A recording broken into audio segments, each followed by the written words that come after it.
downtowns because we will have a vibrant region. Those forces are in fact equal.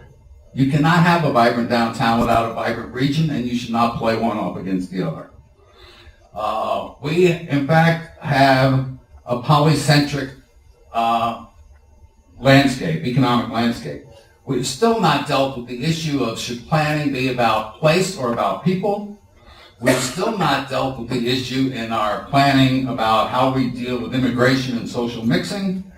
And we've still not dealt really with the question of who cares if we have growth management, will any system work?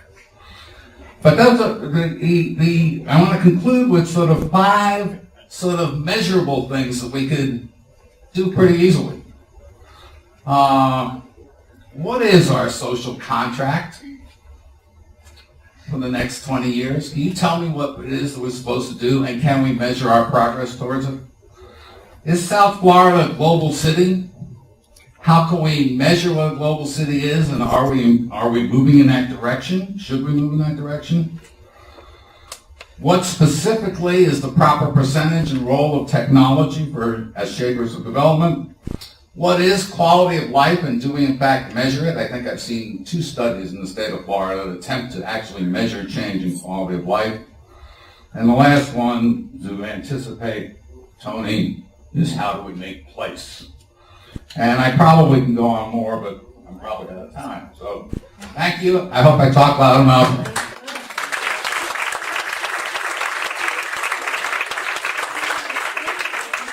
Thank you, David. I think David's criticism is very important in the future, because I think there does need to be more, from different perspectives, more evaluation of how we have proceeded and measure some of the successes and failures of the Act.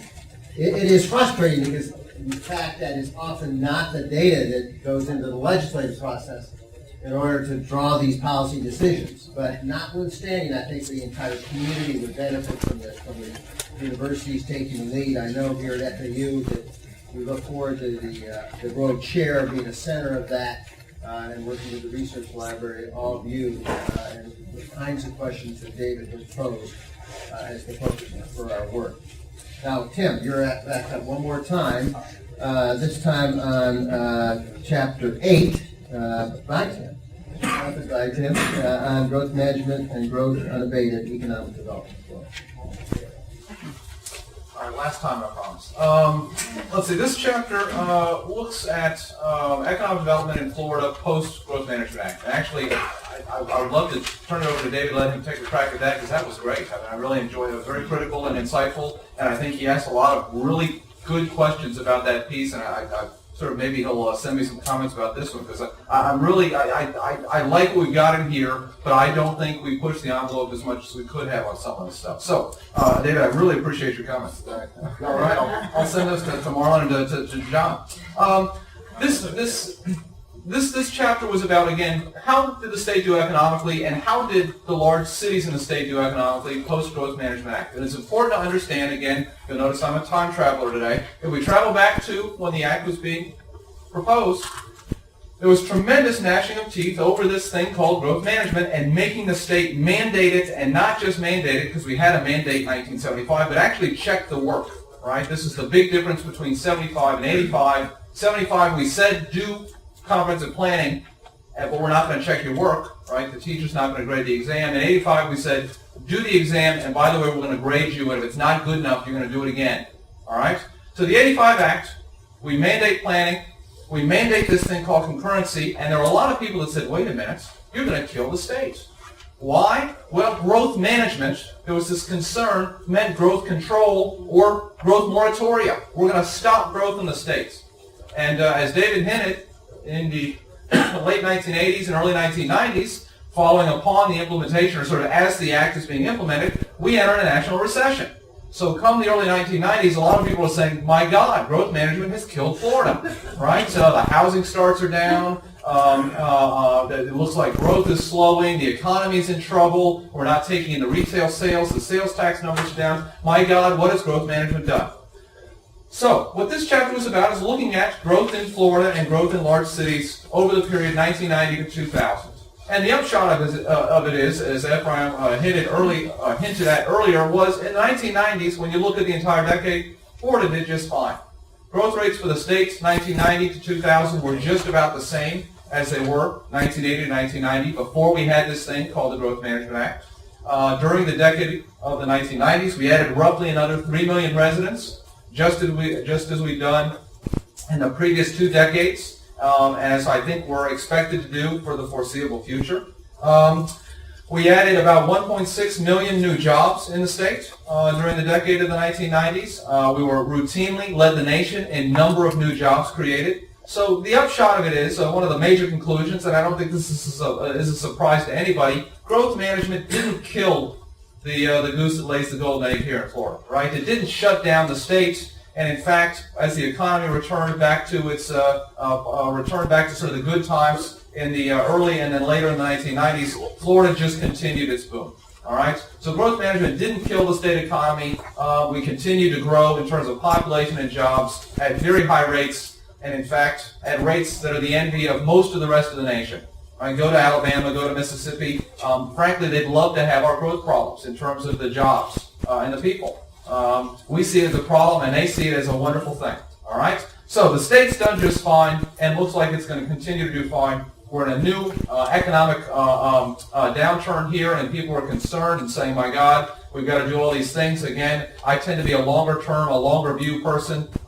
It's a short-term thing. So again, I think that the state will return to growth, although there are some problems that need to be addressed. All right, so the state level, we're still growing. It doesn't appear, there's no evidence that growth management killed Florida economically.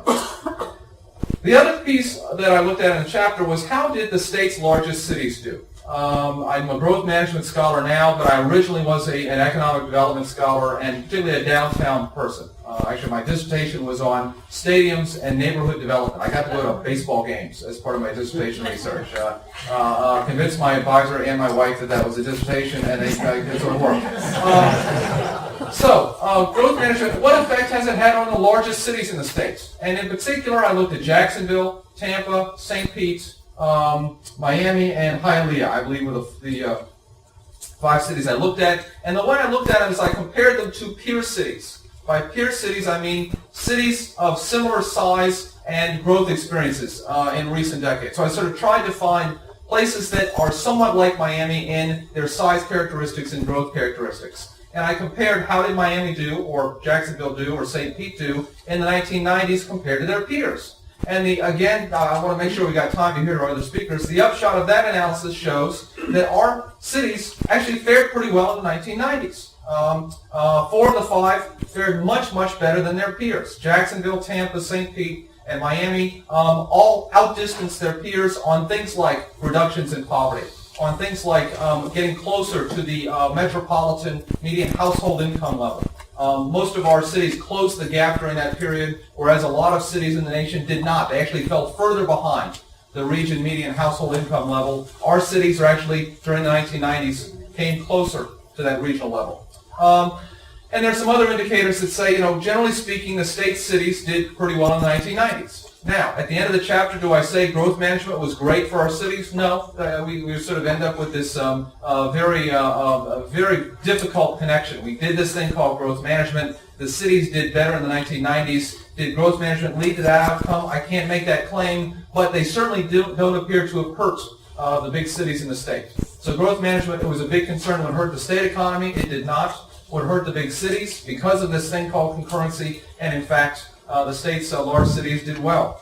Having said that, I'm also going to take a minute to sort of throw out my thoughts in the chapter, big picture-wise, and that is to say, the Growth Management Act is a wonderful thing, but it is not an urban policy. It does not offer an urban policy. In fact, this nation, it's abysmal. From the federal level down to the state level, we have never articulated what I'd call anything resembling a coherent urban policy. From my view, the one state that appears to be moving in the right direction is the state of Maryland. They have this thing called a Smart Growth Initiative. They have a lot of policies that say the state will pour its resources into the urban centers. That's not what we do in Florida.